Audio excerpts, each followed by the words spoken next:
اگر آپ کی زبان میں لکنت ہو، بولنے میں کوئی پریشانی ہو یا ہچکچاہٹ ہو، یا زبان آپ کی صاف نہیں ہو، یا پھر آپ کا یادداشت کمزور ہو، تو آپ یہ دعا ضرور پڑھیں، اس لیے کہ حضرت موسیٰ علیہ السلام کی زبان میں بھی لکنت تھی اور آپ علیہ السلام بھی یہ دعا پڑھتے تھے۔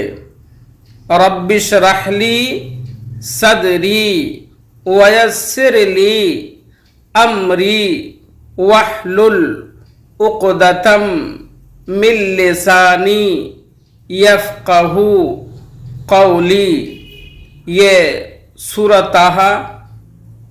پارہ 16 آیت نمبر 25، 26، 27، 28، یہ 4 آیت ہیں، بہت چھوٹی چھوٹی آیت ہے۔ آپ انشاءاللہ اللہ کی ذات پہ یقین رکھ کر کے آپ پڑھیں، ضرور بھی ضرور آپ کو فائدہ ہوگا، اس لیے کہ ہمارے نہ جانے بہت سارے دوست احباب اس پریشانی کو لے کر کے طرح طرح کے ڈاکٹروں کے پاس جاتے ہیں، فائدہ نہیں ہوتا ہے، اس لیے آپ اس دعا کو ضرور پڑھیں۔ اللہ کا کلام ہے، آپ کے دل کے اندر جتنا یقین ہوگا، اللہ سے جتنی محبت ہوگی، انشاءاللہ یہ دعا اتنی ہی جلدی آپ کو فائدہ کرے گی، اس لیے آپ یہ ضرور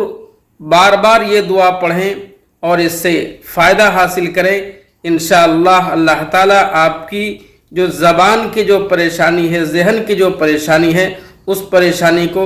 ضرور دور کرے گا۔ اس ویڈیو کو صدقہ جاریہ سمجھ کر کے، ایک دوسرے بھائی کی مدد سمجھ کر کے زیادہ سے زیادہ شیئر کریں، لائک کریں اور ویڈیو کو سبسکرائب کریں۔